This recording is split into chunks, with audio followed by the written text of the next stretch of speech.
Good evening and welcome to our session of Visionary Conversations this evening. I'm David Barnard, the president of the University of Manitoba and your moderator for this evening. I want to thank the University of Manitoba Alumni Association for their support and partnership in this and all of our Visionary Conversations series. And I'd also like to acknowledge that we're on Treaty 1 territory on the traditional land of the Anishinaabe peoples and the homeland of the Métis Nation. This university and the city sit at the crossroads of the Anishinaabe, Métis, Cree, Dakota, and Oji-Cree nations. This is the 7th Visionary Conversation for this year, 6 here in Winnipeg and 1 in Hong Kong. If you want to follow tonight's conversation on Twitter, you can use the hashtag #UMVisionary, or you can actually pay attention in the room, whichever you prefer. Visionary Conversations brings together some of the leading minds at the University of Manitoba and the broader university community for a dialogue with you as our guests, and we really appreciate you being here. This year, we also have distinguished alumni among our speakers, recognizing both the success of our graduates and their breadth of knowledge and expertise. At the University of Manitoba, we say we're the home of visionaries and trailblazers and innovators and pioneers and mavericks and defenders and explorers, and you'll hear some examples of that kind of thinking this evening. Our evening theme is Crouching Tiger, Hidden Dragon. Does the rise of China mean the decline of the West? We're approaching Chinese New Year on February 10th, which has prompted us to focus our conversation tonight on China.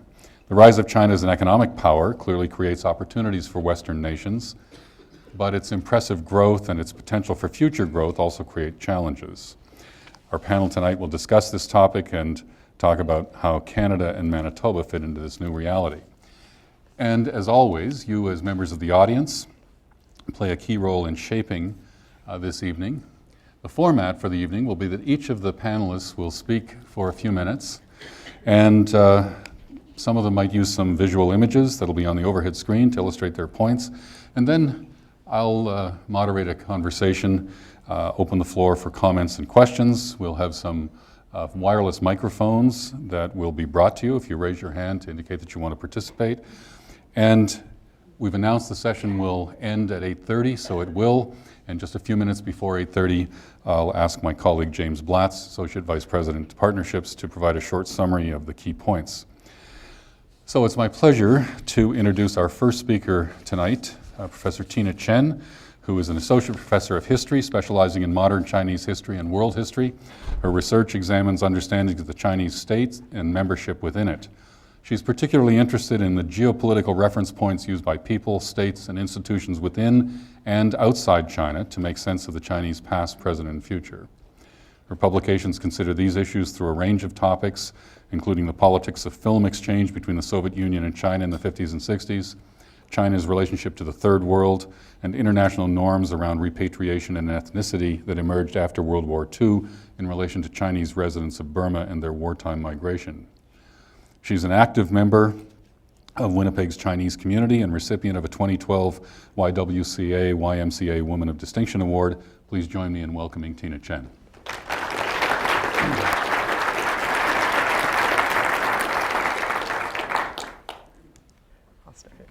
Thank you very much for having me here this evening, and I'm going to jump into my comments, but as I do so, I will let everyone know that before this session, President Barnard told us that we should feel free to say what we would like to say about this topic, controversial or not.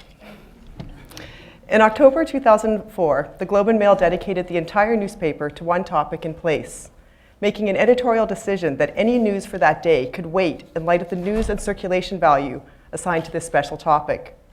So on October 13th, all sections of the Globe and Mail focused on China, loosely grouped under the theme China Rising.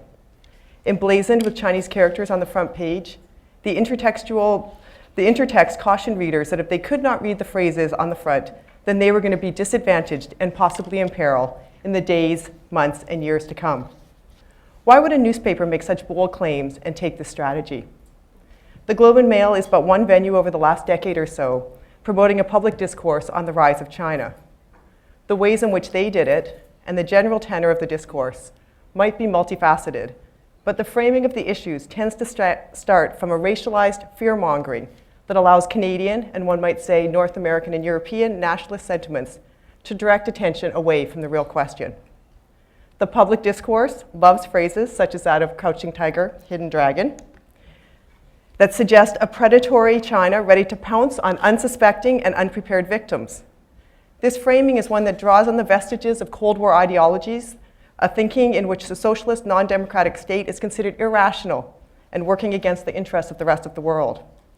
Leaving aside the problematic counter-assumption that capitalism works in the interest of humanity writ large, such ideas also rest upon a conflation of the 27 years of socialist China that existed from 1949 to 1976 with the over 3 decades of post-socialist China that began in the 1980s with Deng Xiaoping's so-called opening up and 4 modernizations. Moreover, the public discourse on the rise of China relies upon representations of China that draw upon long-standing racial views that dehumanize Chinese and present them as horde-like and threatening, such that over the 20th century, we have witnessed reactions to China informed by claims about a yellow peril, then a red army, then the robotic blue men who accompanied the 2008 Olympic torch, and now the black business-suited technocratic elite who have brought about the rise of China.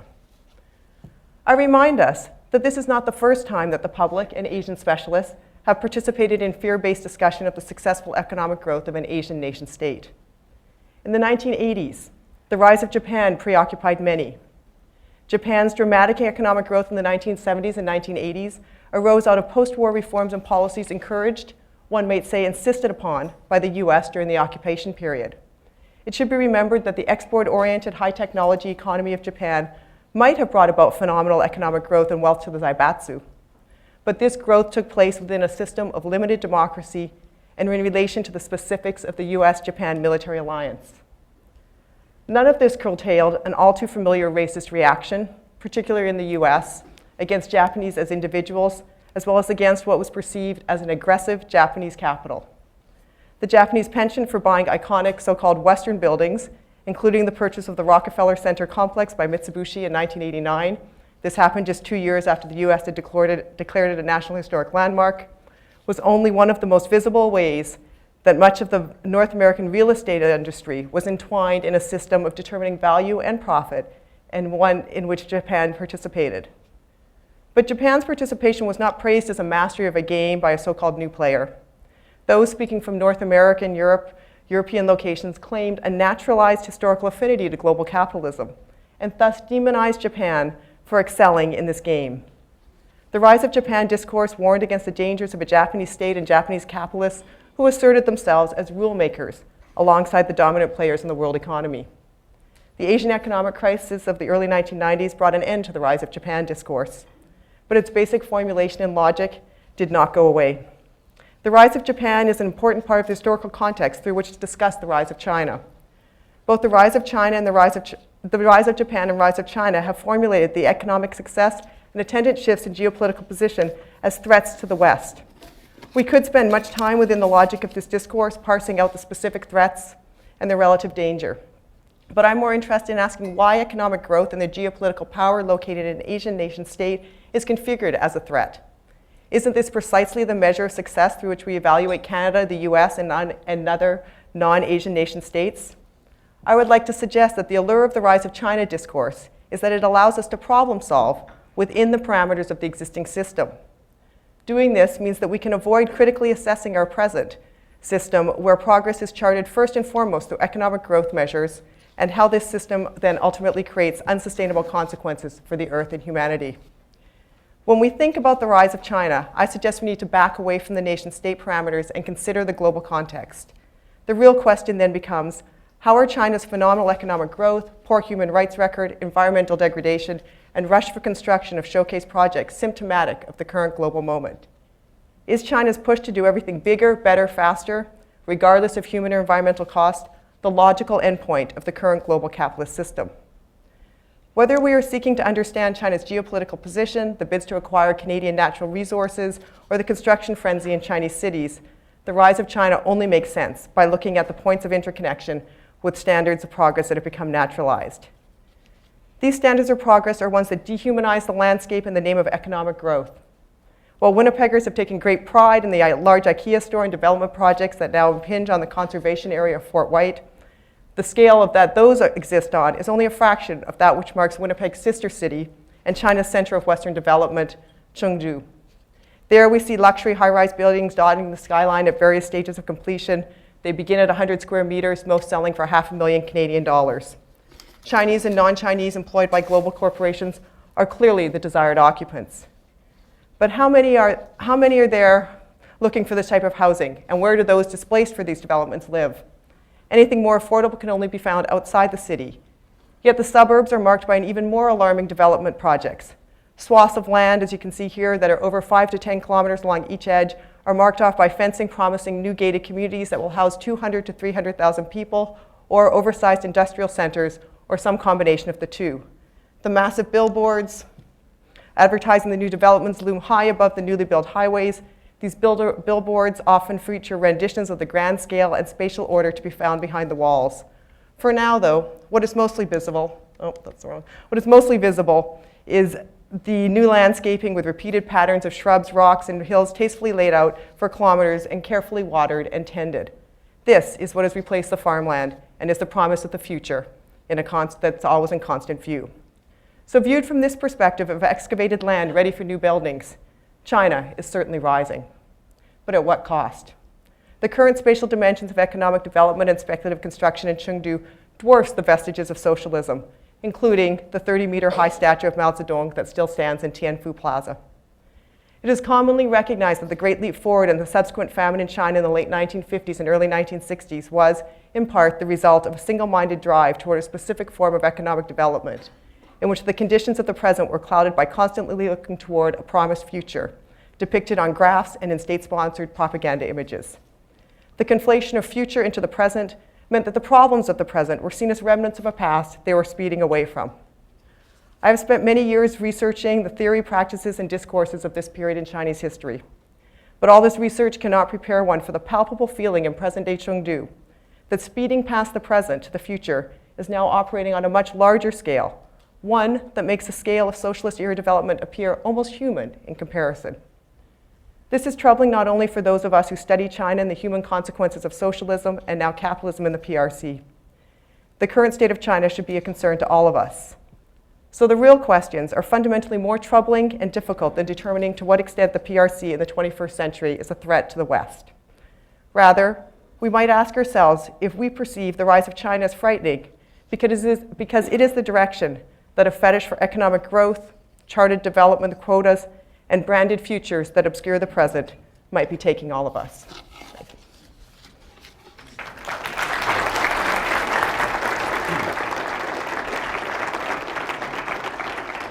Thank you, Tina. Our second speaker is George MacLean, who's Associate Dean of Graduate Studies at the University of Manitoba. He's also Professor of Political Studies at the university, Adjunct Professor at the Morrow Center for Peace and Justice, and Research Fellow with the Center for Defense and Security Studies. His research interests include Canadian foreign policy, human security, non-proliferation initiatives, and multilateralism. He's the co-author or author of several books, including Politics, An Introduction, Ideas, Interests, and Issues, Clinton's Foreign Policy in Russia, Canada, and the United States, Introduction to Politics, and other things. George is going to speak to us now. Well, there's a long list. I think if I tried to read everything about George, you wouldn't have time to speak. George? Thank you very much.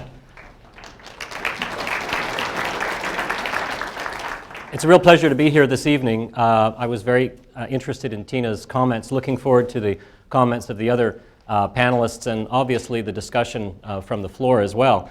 Before I begin my comments, I would like to let you all know that later on this month, the Faculty of Graduate Studies will be sponsoring the first 3-minute thesis competition, which is an opportunity for graduate students at the University of Manitoba to come out and share their research, present their ideas in an effort to win valuable cash prizes and renown academically for presenting their thesis topic in 3 minutes with the aid of a single overhead slide. The competition will be held on the 26th and 27th of February, and the finals will be in this very room on March 6th, and you're all invited to that. Now, with that shameless plug out of the way, I'd like to propose the following. I propose to give my presentation as a 3-minute presentation with a single overhead slide. inspired by the tremendous work that's being done by our graduate students here at the University of Manitoba, some of whom are in the room tonight.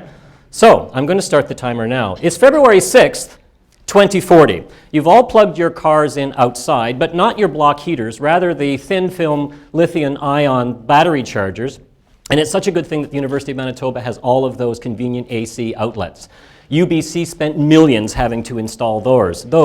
Most of your cars were manufactured in China, which actually outstripped production and sales of US vehicles in 2011, but wasn't allowed to sell them in North America until 2020. It's 2040. China uses 1/5 of global energy. It has had more patent applications than all of the West combined for the last decade.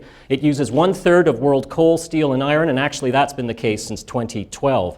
75% of its 1.45 billion people, 2040, live in cities. It was 51% in 2012, 25% in 1990. No other country comes close in terms of urbanization. China overtook the United States as the world's largest economy 3 years ago. But problems have surfaced as well. Most were predicted for decades. In early 2013, China had endured deceleration for 7 successive quarters, evidence of a long-predicted adjustment to the country's phenomenal growth. Economic development has not been even. Special economic zones, in particular, have been the beneficiaries of massive economic growth. Other regions have not. 950 Chinese citizens live under less than $5 a day. Political restlessness has grown, particularly amongst the 250 or so million middle class. And of Chinese democracy, it's been said it's not a lack of demand, it's a lack of supply. And what of the West? The Western order is different than any that preceded it. It's institutional. Its former hegemon, the United States, was not the empire of old. And institutionalism indeed forms the core of this order, which is really no longer Western, but it still resembles, at least structurally, the post-World War II system.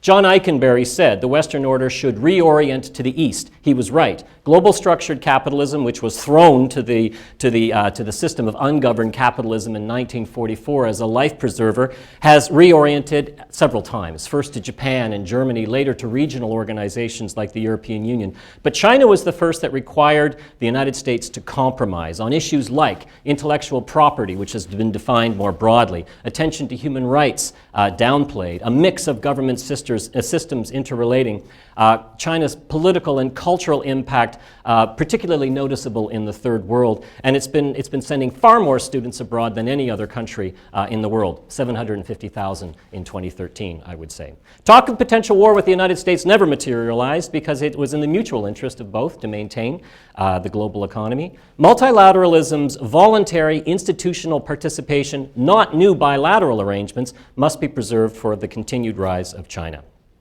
Night-Year Woods said of the financial crisis of 2008 and the rise of China that this was the last gasp of an old-fashioned concert of great powers. But he added that new institutionalism was breaking out all over the place. It's 2040. Institutionalism is dead. Long live institutionalism. Thank you.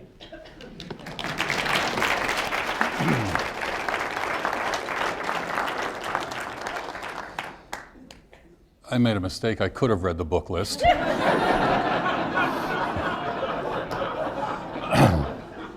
By the way, congratulations on your renewal. What's this, 8 times now because it's 2040?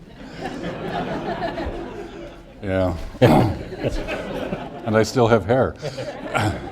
Harry Bapuji is an associate professor in the Asper School of Business who researches organizational problems that have an effect on society. Particularly, he focuses on how companies can prevent, manage, and learn from crises that affect both organizations and societies. He's published numerous scholarly articles that have appeared in leading management journals, including the Harvard Business Review, the Journal of Operations Management, Journal of Management Studies, and Management and Organization Review. He's published a book, Not Just China, The Rise of Recalls in the Age of Global Business, which has been recognized as an outstanding academic title by Choice magazine. Harry's research on product recalls has been instrumental in shaping public discourse on China's role in global product safety and has been widely cited by hundreds of print and electronic media outlets. It's a pleasure to welcome Harry Bapuji.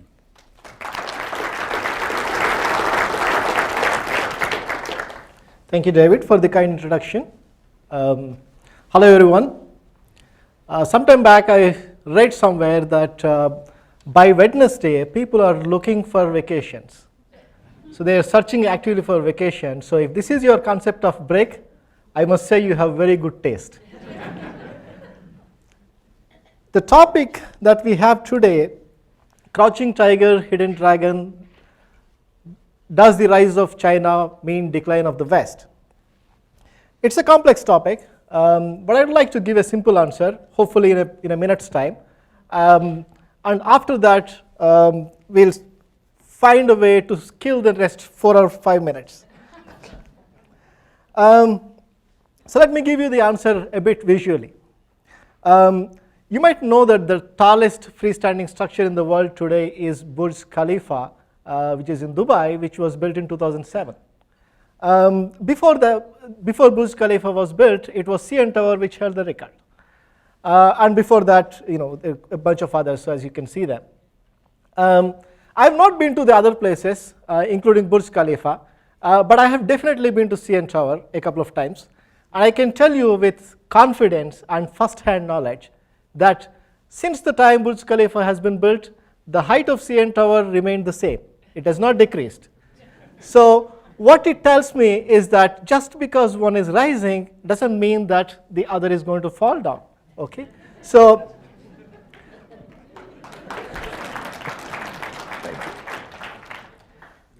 well, I'm happy you liked it, but I wasn't so sure that you might.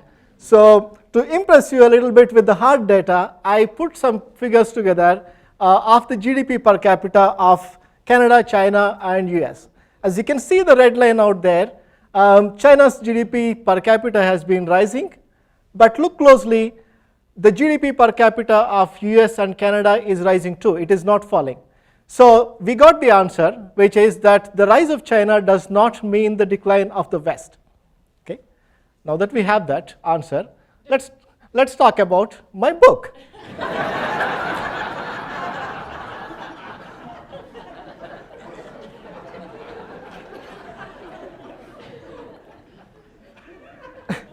Which is not just China. I got the idea from you, George. Not just China, the rise of free cars in the age of globalization. In this book, what I say is that if we really want to improve product safety, we have to look beyond China. So the same theme I would like to carry on here into this presentation. So the expression crouching tiger, hidden dragon is a metaphor to alert us to the hidden dangers that are not obvious. So when I thought about this topic, it occurred to me that if we don't pay attention to the way we are framing our conversations, the way we are framing our debates, we fall into a very dangerous trap, some of the traps that Tina has alluded to. So I'd like to deconstruct this topic by picking on 4 different words, that is rise, China, decline, and the West. So let's look at the rise of China. So if we look at the GDP per capita growth of US and Canada in comparison to China, then definitely the rates are, they do pale in comparison to the GDP growth of China. But if you look at the GDP growth of Canada and US by itself, they are not bad at all. So why are we focused more on GDP growth, particularly when recent evidence from a number of disciplines clearly shows that developed economies like Canada, US, UK do not need any more economic growth to achieve human development. What we need is more equality in the societies. So if we have more equal societies, we are going to have a better human development. So that is why we need to focus on that instead of the economic growth. So the other thing that I would like to point you to is why are we focusing on China when it's not just China, but Brazil, Australia, Latin America, and Africa, all of them are rising. And the latest cover story of Economist talks about the Scandinavian countries being the next supermodel.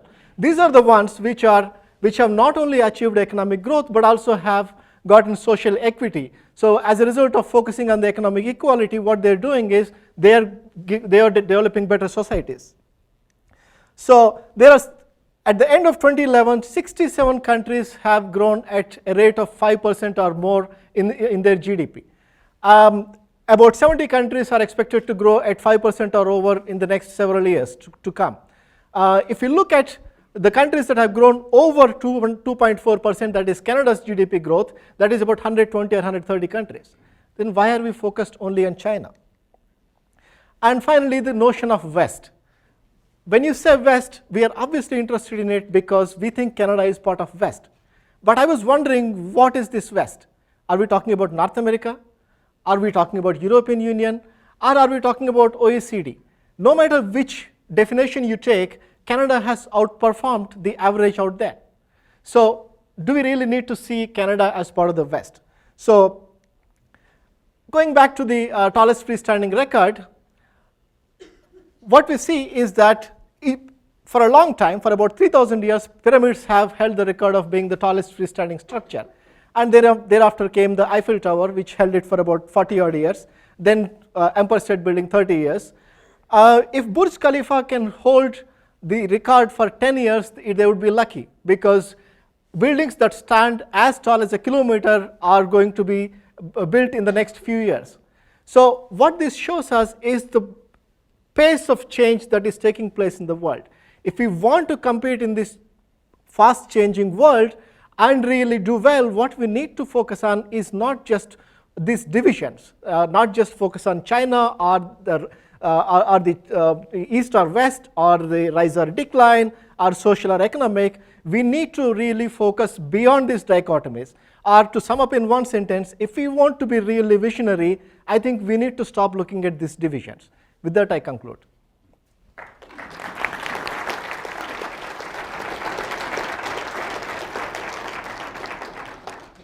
Harry, I'm sure that people in the audience are wondering if there will be books available. Our fourth speaker tonight is Colin Robertson, who's an alumnus of the University of Manitoba, was born here in Winnipeg, graduated in 1976, former Canadian diplomat. He's Senior Strategic Advisor for McKenna Long and Aldridge LLP. He lives in Ottawa and works with the Canadian Council of Chief Executives. He's Vice President and Senior Research Fellow at the Canadian Defence and Foreign Affairs Institute, and a Distinguished Senior Fellow at the Norman Paterson School of International Affairs at Carleton. He's Vice Chair of the Board of Canada World Youth, a member of the Board of the Conference of Defence Associations Institute, and immediate past President of the National Capital Branch of the Canadian International Council. I subscribe to a number of email lists, including Colin's newsletter. Depending on the press of time, I decide not to read everything that arrives. I never decide not to read what Colin sends me. Ladies and gentlemen, Colin Robertson. David, thank you. It's very kind. It's great to be back here in Winnipeg. I'm pleased to see that the weather's a little warmer today. I flew in this morning and I had promised that I would bring some hot air. I came from Ottawa, of course, and with Parliament back in session, it was not hard to ensure that. I agree with everything that has been said tonight, and I really have one message, and that's the importance of engagement. It's something that I think all have talked about, that in fact, things could go badly. We might not just get the tall buildings we talked about, and George might not in 2040 be talking about how things worked out extremely well. If you think back a century ago, Germany was the ascendant power, and Britain and others are trying to deal with it. Well, that didn't work out very well. I was at the Legislative Building today, and I walked up to see a couple of friends there, and I passed the memorial, and I have two great uncles, my aunts here tonight, whose names are inscribed on that one died at Vimy Ridge and the other at Minnan Gate. So history is not always a straight line of progress. Last week I was in Stanford, and I met with Francis Fukuyama, wrote The End of History, and last year wrote a book on the origins of political order. And I asked him, I said, what are you really worried about? And he said, I'm really worried about what could happen between Japan and China with the alliance structure and things. That there's no guarantees that it will work out the way we hope it will unless we engage. And so that's my main message tonight. We've got an opportunity. We have relationships. We are the most pluralistic country in the world. Again, you look at us tonight. The rest of the world doesn't always work this way. And we have an opportunity. We may have had a 5-year sort of lapse back, but we've slipped back into it with Mr. Harper going over, and I think that's very important. I have a couple of slides if I can figure out how to work this here. This is where I was going to show you I got from Goldman Sachs. Yes, here we are. And so it actually should work, and I'll just flick along. Worth remembering that for 18 of the past 20 centuries, the primary power, in fact, was China. China was not particularly aggressive, but it was the primary power. And I'm just going to flip you through. This is, say, from Goldman Sachs I got a couple of years ago. All right, just look at these. And basically what I want to do is impress upon you here that 170 years ago, from the Chinese perspective, things went very badly. And so they endured 170 years, or about 150 years of fairly tough times. And that plays a big role in how they see themselves in the future. Again, not particularly aggressive, but feeling that they're finally coming back into their due. And the slides which were produced in 2008, you see they end up, that's 2005, and then 2050. Well, George talks about 2040. In fact, my friends at Goldman Sachs, I was talking to them last week, they reckon this is now sped up to about 2035. You see, again, the rest of the world, we all do reasonably well, but we move back to a multi-power world. This one, I think, is the dot, yes, the dot and move. This one actually traces the center of economic gravity from 1900 to 2035. And look how it moves. And that where it winds up, and that is now, actually, it's the reckoning now. Today, the center of economic gravity is really China, India, and the East. So that is important for us to bear in mind because of our trading sessions and things. But what hasn't kept up, and what this slide does, is point out this is the weighted ballots at the International Monetary Fund. The international system that George talked about that we created, the institutions to keep us all going, were created after the Second World War. They bear no relation to the current reality. We have more votes in the International Monetary Fund, which basically manages world finance, than does China.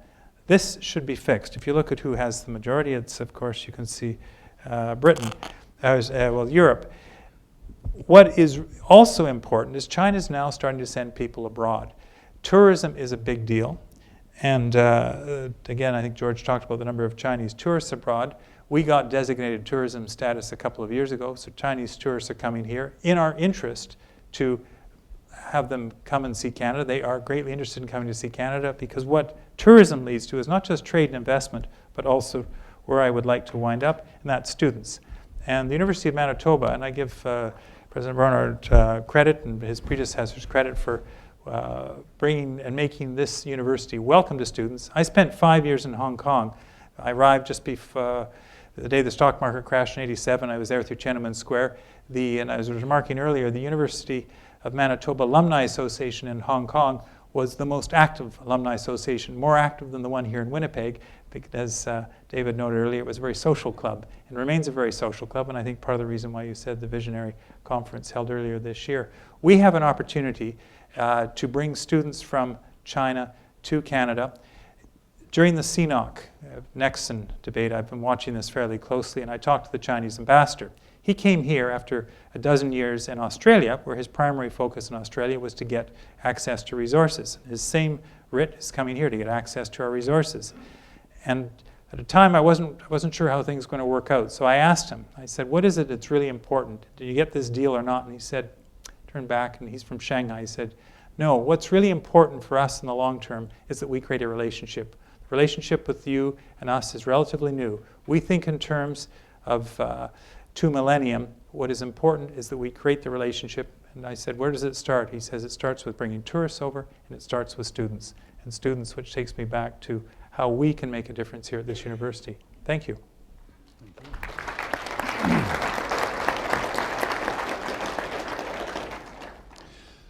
Well, folks, this is the time for conversation. I'm sure that what's been said will have provoked some commentary and questions, and I would look forward to hearing from you. If you have a desire to make a comment or to ask a question of the panelists, please raise your hand, and one of our colleagues with a microphone will find you. You'll hold it. Well, I've heard the implied assumption here that China is going to continue to rise at the same rate that she's been rising before. So I want to play devil's advocate a little bit, at least devil's advocate from the Chinese side. Because I've been teaching in China for the past 10 years, and my read on what happened in 2008, 2009, when everybody says that while the West was declining, China managed to stay steady. But the reason that happened, besides building bullet trains a little too quickly, was also because Beijing instructed the banks to start loaning to anybody and everybody. And the result of that was the banks are now strapped for liquidity, and they have enormously high non-performing loans. And something similar, they told the provinces to start investing. Well, the provinces don't have the ability to borrow money until just this year. So the way the provinces invested was by setting up private corporations to do the investment for them, and then loaning the money to the provinces, which ends up to a large extent the provincial officials siphoning off the money. And not much of it really went to growth. But through means like that, they were able to keep going steady. But my suggestion in my devil's advocate role is if the Western economies take any sort of hit again, they won't really be able to do those kind of things again. And they're maybe going to go down with us. So I'd just like some comment on that. Okay, who wants to respond to that? I would say just as an opening comment that I think the comments that we made in our opening remarks suggest that continued growth, certainly at the rates that China has been experiencing over the last 10 or 20 years, it's not sustainable. One of the remarks I made was that we're starting to see deceleration, which doesn't mean deflationary or a slowing economy overall, but rather less rates of growth than what we've seen. And so I think to some degree, some of the comments were echoing that. You talked before, Harry, about how growth in one doesn't necessarily mean shrinking in another. It's about it really comes down to the relative strengths of the systems that we're looking at. And that's one of the key points in all of this, that the rise of China doesn't mean in isolation the decline necessarily of everyone else. It's the question of relative growth. Tina was saying. Well, I was going to say, in answer to your question, I think there's really two ways to think about it. And I think if you're going to think from within the context of China, what we have to recognize is that the rate of economic growth is completely tied to the stability of the state. And if you've been living in China, you're very well aware of this. And so really the issue for the Chinese state is not so much whether they can sustain over the long term this kind of economic growth, but whether or not the economic growth is going to be sufficient in order to maintain a middle class sort of desire for people so that they can keep down the kinds of uprisings that they first saw in the 1980s, but particularly in the present moment. I mean, according to the state alone, it's 100,000 popular protests a year. These are almost always, and it's Chinese New Year now, so we know that most people are not being paid, they can't get home, or they're told not to go home because they don't want to see the unrest and sort of the movement back and forth. And these are the real structural conditions of the economic growth in China. And the only way that the state maintains the kind of stability is by the promise of continued growth. And I think you've really identified that as that growth, even if it's not going to continue at sort of 6 to 8 to 10%, but even lower numbers, is what it does in terms of being able to maintain a veneer of stability and equality, or a promise for the future. And again, I think these goes back to the comments that I was trying to raise, is that all this promise for growth in the future is really about asking people not to look at and make demands for the social equality that's needed now and the types of corruption that it rests upon. And so, deceleration in some ways highlights those problems. And I think, maybe draws attention back to the human cost of what that growth is premised upon. So, it's not a cheery picture, but I think, it's not only China, it's a global condition, it's the way capitalism works, but China is, very much feeling those at the moment. I think definitely, it's a bit difficult for us to tell that, it will be the growth continues to be the same. But at the same time, I think whether China grows at the same rate or not, we will continue to have the same issues for sure. I mean, the questions that we are asking, some of the issues that we are discussing, I think are very relevant. And going by the point that you're mentioning, growth is one way that they're able to keep stability in the society. And in fact, it's very rarely that we see the phenomenon at the societal level also showing at the business level. My colleague Victor Sui, who's sitting there in the audience, what he found is that in his research, the pay dispersion in the organizations, when there is high pay dispersion, it reduces innovation. But when organizations have a lot of slack, what they do is that it gives a promise to people that yes, maybe we'll get these rewards later. So the innovation does not suffer as much. So similarly, Chinese society, I think this promise of growth is very important for them, while they try to find ways to handle some of these contradictions that they have in the society? I was at a lecture at Brookings just before Christmas, and 3 figures stick in mind. The first one is that the Chinese government has to create 24 million new jobs a year just to absorb the growth. They have the number of each year 60 million move from rural areas into the cities, so they somehow have to manage that as well. These are extraordinary numbers. Just the number of creating new jobs, that's almost the entire population of Canada to have to create every year. So there are no doubt there are challenges, big challenges for the state, and how do you preserve? And that, I think, is the one thing that I'm always struck by when I talk with Chinese officials, is for them it's the stability of the state.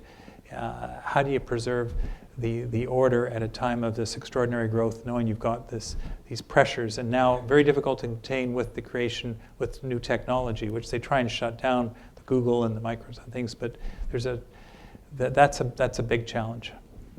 Thank you. So basically, the panel members mentioned human rights and also cost for economical development in China. I'm specifically interested in any panel member's thoughts on the concern of human rights violation along with economical development in China. Last December, a woman in Oregon, whose name is Julie Keith, found a letter from a Chinese forced labor camp in Liaoning province when she opened a Halloween product made in China. When she opened the package, a note popped out from the styrofoam which said in broken English, if you occasionally buy this product, means if you happen to buy this product, please kindly resend this letter to the World Human Rights Organization. Thousands of people here who are under the persecution of the Chinese Communist Party government will thank and remember you forever. And then the letter continues. People who work here suffer punishment 1 to 3 years averagely, but without court sentence on law punishment.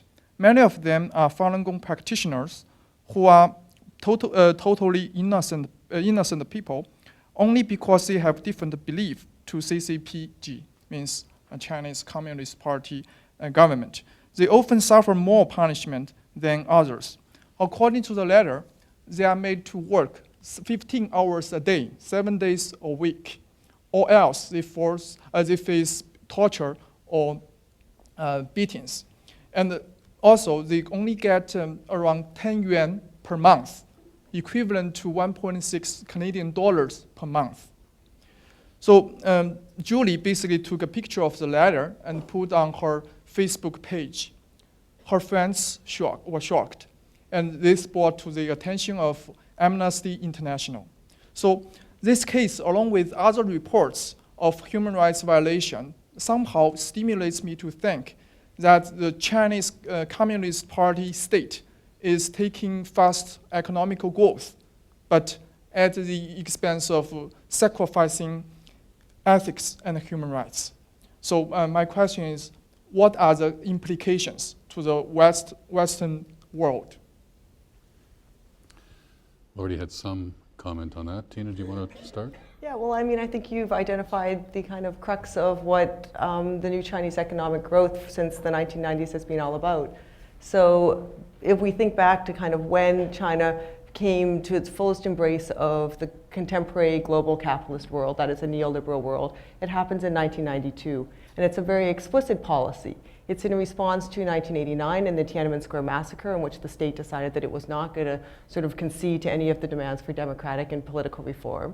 And this led to a full-scale sort of international condemnation of that massacre. But the kind of primacy put on human rights very slowly sort of eroded between 1989 and 1992, so that when Deng Xiaoping decided that he was going to fully embrace economic development, special economic zones in 1992, the international community was quite happy to then join in and to see China as a place of frontier for new profits, and therefore they maintain a rhetoric of human rights And they maintain that rhetoric of human rights and then sort of the promise that capitalism is going to deliver it, but democracy has somehow fallen out of that, the importance placed on political reforms. And I think that you've identified one of the issues at hand is that we all live in a system where we look towards economic growth as a sense of health and vitality. And I think as Harry sort of raised, these aren't the only markers that we could use, but they're the ones that we default to continuously. And if we're going to continue to do that, then we are always complicit in this. So the idea that we can stand back and say, oh, it's terrible right now in Beijing, the pollution is so bad, the state, people can't even breathe, someone's selling air, he's not selling it yet, he's giving away for free, but he plans to sell in the future. It's in a can. I mean, it's a horrendous kind of moment. And so, but the idea that this is something that China's doing, but whereas the factories that are producing that are actually producing the goods that we're going to consume. And this case, I think, is a good example of that, and that it takes a great deal of effort and rethinking the issues in order to make human rights the sort of primary driving force, not the one that we kind of use to mobilize when we want to get other concessions. And I think this is a really deep and troubling problem that we need to think about, and is part of the structure of where China is at and sort of globally where we're at the moment. Sure, I think you've put your finger on one of the major issues here, which is the social costs of massive growth, which I think has been alluded to here. One huge issue here is how we interpret rights and how we define them. I mean, are the rights focused on the individual or are the collective? Can you define rights as, well, it's about protecting the nation against counter-revolutionaries? I mean, there's all different perceptions about what rights actually mean. So that's an important issue. At the end of my comments, I rather cynically talked about long-live institutionalism, but I was serious in some respect in that the only way the system, however it is constructed now, can survive or reformulate itself, because it doesn't look like it did during the Bretton Woods era, as Colin pointed out, is to somehow accommodate these types of issues. And Tina's put her finger on it here, that for the past 20 years, in many respects, institutionalism and its adoption of China as part of an institutional order has cast aside, or at least pushed to the periphery, those types of issues, which were once core and major themes. And your point here highlights that to a large degree we've accommodated a different view of social cost with regard to development, and we've accepted that because what comes with it is a standard of living that we didn't have before, and also the facade of development which benefits a certain portion of Chinese society. But there's also one other dimension to the point that you raised, which is it also points to emerging potential, however you want to define it, massive social divisions within China itself, with a burgeoning middle class and this massive group that are basically living on poverty, under poverty wages.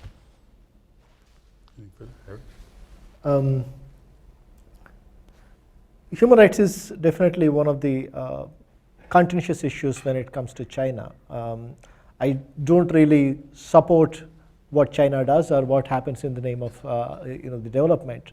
But at the same time, I think we also need to remember that this problem is not unique to China. Even in Canada, we've had several issues related when it came to development. So a lot of times we forget in the name of development that we treat other human beings in less than a human way. So that is an issue that we really need to be able to integrate, bring both the economic and social aspects so that we have a just and humane society that is also prospering, as opposed to only focusing on economic development. Colin? This problem confronts all governments in different places, and I think the best way to do it is you deal with it by talking sort of leaders to leaders, but you do it not in a way that, in the Chinese case, takes away face. You do it behind closed doors. You don't sort of shun them and megaphone, because that just tends to get the back up and you don't accomplish it. If your purpose is to try and affect change, then you do raise it, but you do it in a diplomatic fashion. You point out, we're aided immensely now. I think the technological revolution of communications and Twitter and things like that, in a sense, it's taking place already in China. The reason we know about it is because, as you point out, they may have put this in an egg carton or something else, but where so much of this stuff now is coming out on the Chinese equivalent of the internet or Twitter and things like that. Thank you. Peter? Thank you. My name is Les Sitkowski, and I just wanted to follow up on some of the issues that have been talked about. And what I wanted to say is that Western liberal societies have evolved to become quite successful economic systems, in great part because they have been able to establish strong and stable states. And this strong structure was tempered by an independent and active civil society. Rule of law, particularly with respect to contract and property rights, and accountable government are the other requisite traits that have shaped our economic systems.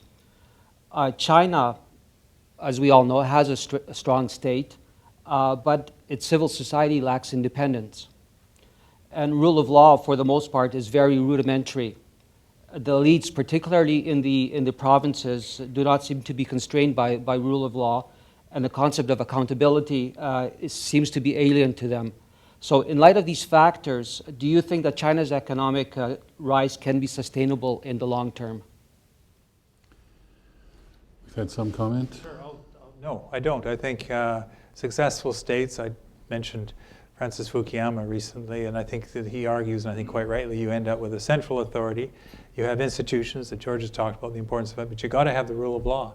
And they haven't yet got the rule of law in China, which is an argument for us to continue to provide help in how you do policing, how you do training judges, how you just run elections, which is what, when I lived for 5 years in Hong Kong, we brought over the Commissioner of Northwest Territories, talk about how you move from being a colonial situation.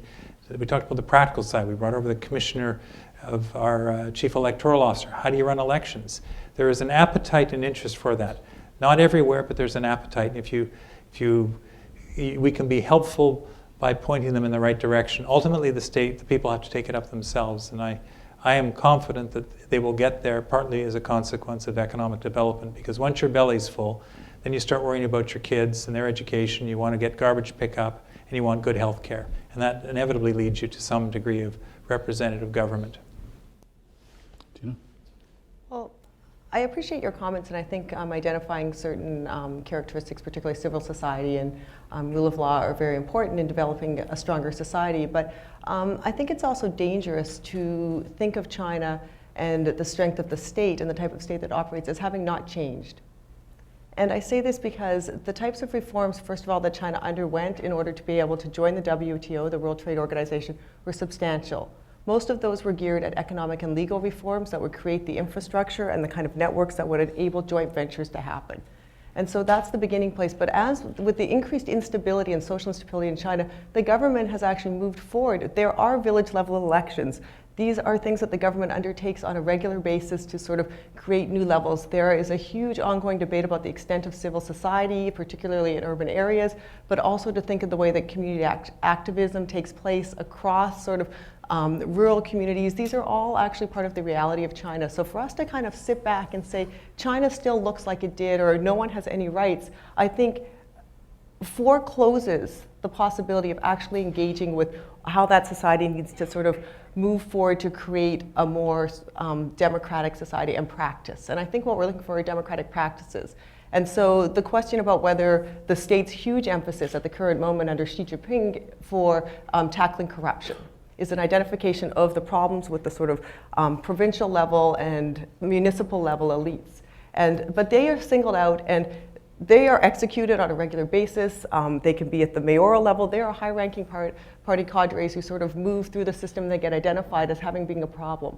The question is about whether they're going to undertake the reforms that are necessary so that it becomes a structural examination rather than an individualized examination. And I think these are the issues that need to be brought forward. But to think that China hasn't changed and that there aren't sort of various reforms, I think is really a dangerous way of sort of fixing China as if it's a stagnant society and the strength of the state now is the same as the strength of the state of the Han Dynasty 2,000 years ago or in the period of Mao Zedong, because the states look fundamentally different and operate. They have very strong power and are centralized, but they operate very, very differently, and their sources of legitimacy have changed also. So those are just sort of my caveats to your general concern, which I share.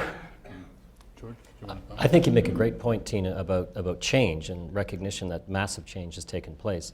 If I can interpret or reinterpret, perhaps, there's no microphone close by, so Les can't speak back to me here. But I think what Les's comment was getting at was the asymmetrical difference between massive economic growth and that slow level of growth and the divisions of growth taking place in different parts of the country. So the point may be that clamoring for legal reform or for political representation The point that Colin made about rising standard of livings, I talked about the $250 million or so estimated in the next 20 or 30 years to be middle class. Middle class, by the way, defined by the IMF in China as $10,000 or more. Now, what will that class of citizens demand next? And it is an asymmetrical development where you have massive economic growth challenging basically everybody else, but growth in terms of legal reform, rights, and property and so forth for individual citizens, particularly in certain parts of the country, happening at a very, very almost glacial level compared to other regions. I mean, that's differentiated, I think, from region to region. But I don't think the claims for those rights are happening at a glacial level. The state desire to stop them, the sort of use of the full state power to bring them under control, to arrest those, to, all of that. It's not that the change might be glacial, but they are happening in extreme ways throughout the country all the time. I agree with you. Demand is there. Yeah. I'm an optimist. China's now starting to invest around the world. Again, we talked about CNOC, the China National Oil Company, investing in Canada. As they invest, they then want protection for their investments, which takes you back to the rule of law. We, in turn, can say, all right, if we invest in China, we want the same privileges. They are big net investors. They do not want the United States to renege on their debt and bonds now because they'd be the huge loser. So as they begin to appreciate the importance of the rule of law, and the comment earlier about how China joining international organizations, it goes back again.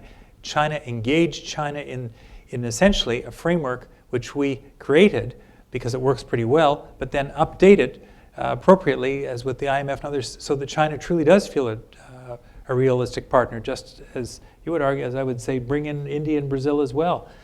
We have the opportunity to make this stuff work according to rules that took us a millennium from Magna Carta on forward to make this go. Intervention up here. I would like to have some comments on how to engage positively with China in terms of the human rights violations. I've been intensively engaged in working with China in an international project for the past over 8 years in 2000s. And I find in a globalized world, what happens in China has an impact on the West and vice versa, right? Policies and opinions in the West do have an impact on China. So my concern is how the rest of the world can help China to respect the basic global human rights and ethical standards and stop killing their own innocent people. Most appallingly, in recent hearings held in European Union and the United States, it has come to the light that in China, prisoners of conscience are regularly executed by vital organ extraction. Their organs are sold for transplantation to patients not only in China, but also large numbers of transplant tourists from around the world, including Canada. The Vice Minister of Health in China actually has acknowledged publicly that as many as 95% of the organ transplants in China actually comes from prisoners. Researchers from Canada, from US, from Australia, from Israel have concluded that forced organ harvesting is indeed happening in China, with major targets being the Falun Gong practitioners. Falun Gong is a peaceful meditation grounded in Buddhism, Taoism, and being heavily persecuted since 1999. Policy analysts like Ethan Gutman, his estimation is that the number of such killings of Falun Gong practitioners is close to 65,000. Other targets are also Uyghurs, non-government controlled Christian groups, and these organ removals are often done without anesthesia and while the victim is still alive in order to have fresh organs. Considering that it takes place entirely outside of any legal process and in such a high volume, it not only seriously undermines the guiding principles of the World Health Organization, to which China is belonging to part of it, but it also constitutes the grotesque crime against humanity. The crime is made even more grotesque by the fact that the Chinese Communist Party, the Chinese prison system, the hospitals, the health professionals are not only complicit in the activities, they all achieve significant financial gain from it. And so this is all documented by David Mater's second book on state organs. So my concern is what our university can do. What can the University of Manitoba can do in the context of this? We have more international projects ongoing in partnership with China than any other nation. This means that we potentially have many platforms from which to advocate for compliance with international ethical standards in China, and to help project participants to understand that placing human values before financial or political gain is a universal requirement of civilized coexistence and does not constitute meddling in China's internal affairs. And in terms of concrete actions, we could, for example, follow Australian universities in establishing a policy of not training any transplant surgical techniques to students from China unless they commit to refusing to engage in the use of organs forcibly harvested from quote-unquote prisoners. At the same time, we also can employ positive means to reinforce the importance of ethical principles in all exchange programs that the University of Manitoba enters into with China. Just as now we insist on gender equality in every international project that we participate in. So it's just part of the package. So as responsible members of the global community, we have an obligation to help China to abide by basic human rights and ethical principles, values that are already enshrined in their national constitutions and international treaties which China signed. And so I quote David Mater's words. He said, the abuse in China has to be of concern to the global community because it is a grave human rights violation and because the developed world has been complicit in the abuse. So we have to look at our responsibility in that too. So we must never let a misguided sense of tolerance for different cultural values lead us into complicity with practices that are in fact the result of inhumanity and disregard for basic human rights. So I wonder how the panelists would respond to this, how our university can do in helping China, in positively engaging China, in correcting the wrongs that are presently we see so obviously. Colleagues, all right. I'm in the business school. So our solution for all problems is to do more business. So what I would say is that do two things. One is engage China economically so that we have the relationship with them. Second is give a smartphone to every Chinese in the world, particularly in China. So once you give a smartphone to every Chinese person, what we have is that they have an ability to share whatever is happening out there and bring it to the knowledge of the rest of the world. And that is how we are able to put some pressure on the Chinese government to change. But we have to be patient about one thing, that this change is not going to happen in a day or two or in a 1 year or 10 or 5 years. It is going to take a long time. Whenever we think of the atrocities in China, again, I'm not trying to downplay them. I certainly don't like them. But we need to also think of the fact that 50 years back, 100 years back, we have seen similar situation in a number of countries. And we see the same situation in a number of countries now. So we need to have that patience to give the time for change. It can't happen overnight. Other observations? Well, I would say, Maria, that I completely agree with you that I think institutions have to be engaged in forms of ethical exchanges and collaborations, and that needs to be at the base of all of them. What, as a whole institution, one can do is more difficult to answer because the nature of our collaborations are so varied and different. So, on one hand, one can easily sort of think about ways in which you can communicate on the ground with individuals, either if they choose to want to get information out, or in ways that you can provide them with the kind of support and external recognition that allows them to have a voice and a safety against sort of actions they want to take within China. And these are all sort of, very small efforts in many ways, but they're efforts that are meaningful to individuals. The other danger, of course, is, as you well know, working, whether you're in rural areas or smaller areas, is that once people are in that relationship of trust with you, what also happens is that they can become endangered. And so I'm always quite reluctant as well to think about any kind of institutional requirements that one might come out that would be requiring your partners to speak out or to sort of put themselves in a position that actually endangers them more. And these are all, they're all within the notion of how one interacts with them, but I think institutionally one has to be very aware of what the levels of engagement are, what the requirements are, and whether it's about things that we see as a sort of transaction where we want to either encourage more students to come here, but we're not, how all these work, it needs to be kind of thought about in the details. But because all of our engagements are so different, they're from very, very large team projects to individual projects, they're quite varied, and I think, the impetus is really on all of us to think about what the ethics of our engagement are and how that can become part of sort of a larger push for global change. The pace of change can be so frustrating in this context. Tina referenced the 1978 open door policy and the 4 modernizations, and many observers thought, well, now China will just simply open up, and in terms of trading relationships, we'll see it grow overnight. And of course it didn't. It took a decade or so before we really started to see that develop.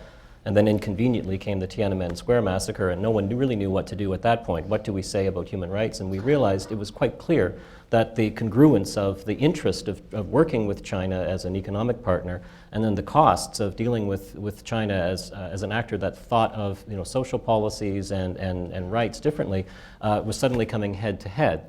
And we danced around that, of course, diplomatically by not shaming too loudly, and continuing to engage, which is something Colin was talking about before, the need to continue to engage, and waiting things out, as awkward as that seemed. Some of us will remember Joe Clark speaking very loudly and condemning the Chinese government and pulling out the ambassador, but of course the entire staff of the embassy stayed in Beijing because everyone knew that, come the next day in June 1989, we'd have to continue working with the Chinese. And that had to do with trade relations, which I think in some respects is a lot easier to deal with than the types of issues that you're raising here.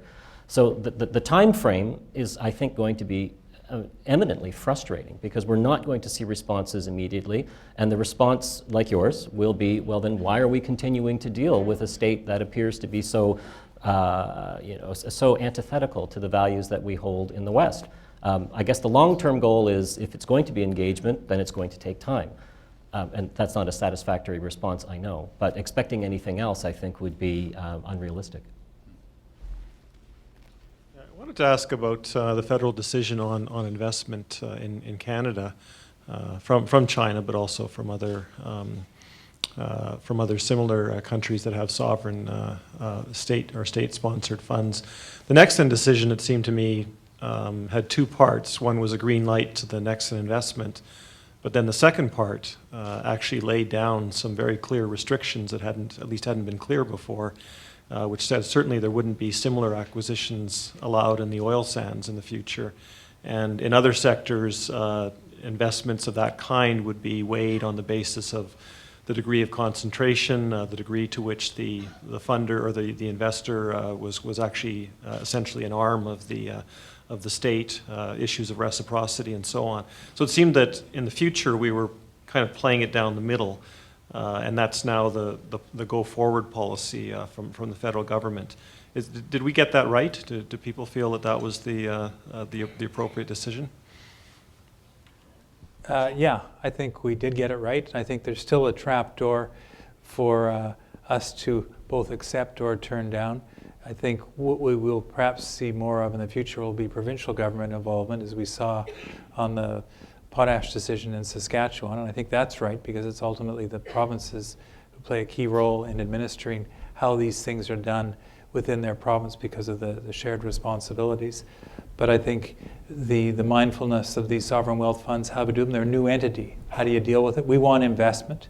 I think that's correct. And but I think we're still finding our way. We're not the only ones. The Americans have similar problems, the Australians, the New Zealanders, and I think we haven't seen the final chapter in this, but I think we came up with a reasonable decision that will allow investment, but will ensure that Canada's, as the Prime Minister said, is not for sale, but we certainly want investment. ways, I want to answer your question by reversing the question. I have a sort of difficulty coming to grasp by why it is that whether it's Chinese capital through a company, which often has ties to various members of the party, I mean, that's how they operate, or the state, why that is seen as such a threat to Canada. Yet throughout the time that China's been its opening, the insistence entirely has been on first the need for joint companies in China. That is what the economy was built on in its first instance, and the amount of investment that we could put into China. And this was not read as an affront to Chinese sovereignty. In fact, every time China sort of raised that issue, which they periodically do because it's a way of sort of keeping the doors, everyone else in the international community got very upset, and they sort of charged with a very insular, nationalistic notion of which China was not fully participating in the global economy. Yet when we sort of begin to look at questions of natural resources, we begin to say, well, these are, this is an improper type of acquisition. And so to me, what we see in operation here are really the kinds of competing claims that are mobilized at specific moments for very particular agendas between kind of a nationalist formulation and an embrace of a sort of ideal level of global capitalism where we assume people buy and sell for the highest price and that we're not really concerned about these things. Now, obviously, neither one is a pure model, right? They're not how it operates, and they do jostle up against each other, and people mobilize them. But I think to me what's much more interesting is not the specific case, but why it is at this moment. We are so convinced that Chinese capital is, much like we were of Japanese capital in the 1980s, overly aggressive, overly part of a state agenda. Whereas we can all recognize cases in which that's happening sort of globally. And what does it mean then to be formulating the questions in this way? And is there actually a bigger structural problem that we need to sort of work our way through rather than the sort of specifics of the case? I understand when the case comes forward to the government, they have to make decisions on that one. But I think as a sort of larger community, we don't want to fool ourselves into only sort of going through the minutiae of one case and thinking about, is this the way to do it? But rather, why are we thinking through this? And what do we want to gain from that thought, thinking through and talking about it? Professor Chen, picking up on that then, I think the answer is we're insecure. And we are intimidated by China. My question is, given the fact that Manitoba, we're in the heart of the continent here, what can we learn about Chinese enterprise? How do we learn and what should we take from China and its economic model? And how very much like what you described about Japan in the 80s, I think the West reacted by taking some of the best assets and aspects of Japanese attitude and turning it around and making it their own. What can we learn from China in Manitoba in how to open those markets? Because I agree with Colin that in many respects, as long as we continue to engage in trade and as the middle class grows there, you're going to see a society that wants more, and perhaps a form of a more acceptable democracy to the West will evolve. But what do we learn from China that we can take in the West to deal with China? Well, sure, I'll start since first of all, I think the question, again, is one that I find difficult. So the question of what can we learn from China, again, presumes that China is somehow outside of a different system. And, I find this a sort of a strange formulation because they are part of a global economy in which we are also all integrated. And much of what happens in China is built on the kind of interaction and the development of a system in sort of consultation and whatever negotiation with a global community. Second of all, much of the trade that happens back and forth with China comes out of communities and interactions from whether it's the Chinese community in Manitoba or people who have ties with them. So to sort of think about the Chinese as somehow separate from, and that they have a different thought process towards this, that everything operates differently, again, is a way of sort of placing them outside and other. And that we want to say, well, what can we learn from them? So that takes us back to the conversations of the sort of 1990s where everyone said, the four dragons are rising, what can we learn? And everyone was like, Confucianism is the answer. That's what makes capitalism work better. That was the World Bank published document after document with that answer. And then it kind of fell off the side after the financial crisis, right? Everyone was like, oh, maybe that wasn't such a great idea. But these, I think when we want to say, what can we learn from them? I'm not really the person to answer for you because I'm not, to me, what can we learn from them is that maybe opening up markets shouldn't be our primary goal. Maybe we should be looking to do something differently. So I'm not the one to answer that question because that's not the question that I would ask. So perhaps I'll hand it over to anyone else because opening markets would not be kind of what I would say would be what we want to learn from them. George? I'll just build a little bit on that, and I guess I would say in short form there's really not much to learn because it's just a different form of the same model. I mean, the old metaphor used to be the bird in the cage, the cage of the communist system and the bird of the market flying around freely. So unless you want to make a suggestion to the Premier that perhaps a more, state-centric system politically, I'm not facetious, of course, but look at what's happening. Look at what's happening in China now. I mean, it's all been, maybe blunt force is not the right term to use, but when we think about the first integration of capitalism in China, it really was a blunt force. It was about massive production. What's the highest part of the most expensive element of the product cycle? It's production, it's manufacturing. Offload it, get it over there. We'll do it in China, and you know what? China will be dependent. They'll be dependent on Western capitalism. We can control China, even if they're growing at a massive rate, bigger than the rest of us. We won't have to worry about it because we still control the levers of capitalism. And what are we seeing now? I mentioned a few minutes ago in my opening comments, that projection forward to 40 or so, that for the last 10 years, China has outstripped the rest of the West in patent applications. It's not mythology. It's not a fairy tale. It's actually happened right now. Last year, China had more patent applications than Germany. I mean, this is huge. It's happening right now. It's the high value aspect of the economies that is starting to get focused more and more in the Chinese version of capitalism, and it's mimicking on a wide scale level what we saw in Japan with network capitalism working and manufacturing. It's exactly what we see in Western Europe and in the North American model, but it's more efficient because costs are lower. But some people are even saying, well, in certain parts of China, labor costs are just way too high. Where else can we go? And you look at other countries, other emerging markets or countries that aren't even determined as emerging markets at all. I remember hearing a speech by the governor of the Bank of Afghanistan who was asked the question, what's the great area for development here? And he said, oh, it's labor costs. We can undercut China. And it's well, maybe it seems rather amusing, but there's a certain reality to it. So I guess I would say, what can we learn? Well, not much really, because the model is just being perfected and put on such a massive scale that the notion of China being dependent on Western capitalism is rather silly already. Yeah, I think we can learn two things. The first thing we can learn is to take the long view. It's not by quarter. The Chinese really do have a long-term agenda. And part of it is to open up and learn as much as they can about the West and then apply it back into China. The second point I think we should learn is that the world, like what Tom Friedman said, is not flat. The world is different. China is a civilization, just to say the United States is. And therefore it's important for us to learn as much as we can about China if we want to do business there. And that takes me back to what I said, education, bringing Chinese students here because they want to learn about us, but at the same time, what a great opportunity for us to learn about them and then build the long-term ties for the future. But I'm sorry, if I could just jump in. If the long-term works if you're a one-party state. It doesn't work so well if you are a democratic state and you're a premier in Manitoba saying, we're going to project forward for 10 years as our economic plan. Does it?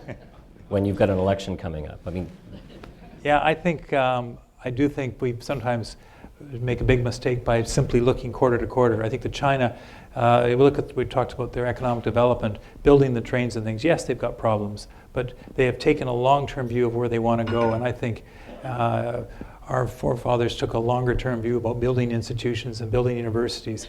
And I think that's probably what we could learn from them.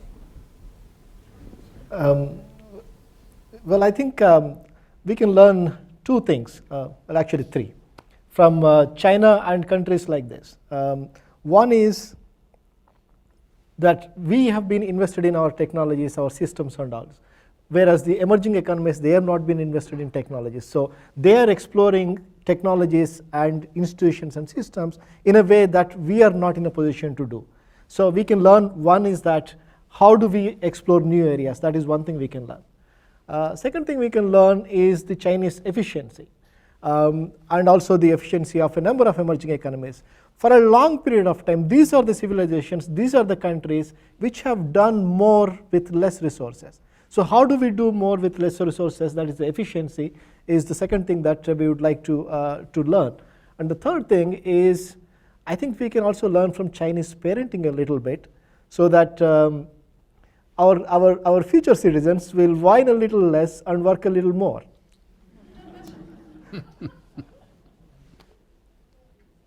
Thank you, David. I was advised by my staff not to offer comments at this meeting, but I want to indicate that I'm speaking as an ordinary Manitoban, not as a vice regal.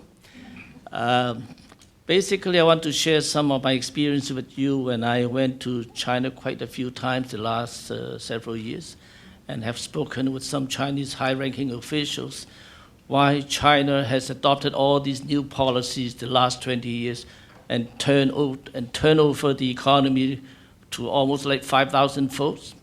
And they told me a story. They said, look, we look at the history of the world, of the countries that have increasingly improving the economy, like Japan. After the Second World War, everybody noticed that the products were cheap, easy to break, and then it never lasts long.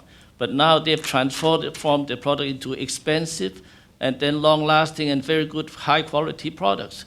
So the Chinese look at that model and say, that's because of system thinking. So they suddenly changed to realize that the difference between Taiwan and China after they took over in 1949, that after 30 years, Taiwan was prosperous. Why would China, having the same cultural background, the same ethnic identity and custom, and remain poor after 1949 until the mid-80s? They know that it's because the system got to be changed. So system thinking was a very important part of the change in their policies in dealing with economies. And what they did is, first of all, although they are still labeled as the Communist Party that ruled the country, but everything they turned around now became free enterprise. And they realized the first year when Deng Xiaoping allowed the changes to take place in the Sichuan, the province, to change from communist system to free enterprise, their productivity increased by 10 times. So with that kind of experiments that they have tried, they have the entirely new system thinking, and that what transformed China's prosperity today from a very poor, large population country into the world power in terms of economy. And I believe this system will help Western countries that if they continue to trade, it can be a symbiotic process that both the Western world and China can grow strongly together in their economy advances. And I appreciate the fact that we do it objectively. And of course, there's always an element that we worry about the excessive aggressiveness in terms of economic advances. But if we keep track of how they did the business and use the strength and then use our strength to combine with them, I think we can keep our levels very, very on line with their progress. And I believe this will be the improvement of the whole world in terms of our life styles and so on. And China has learned a great deal.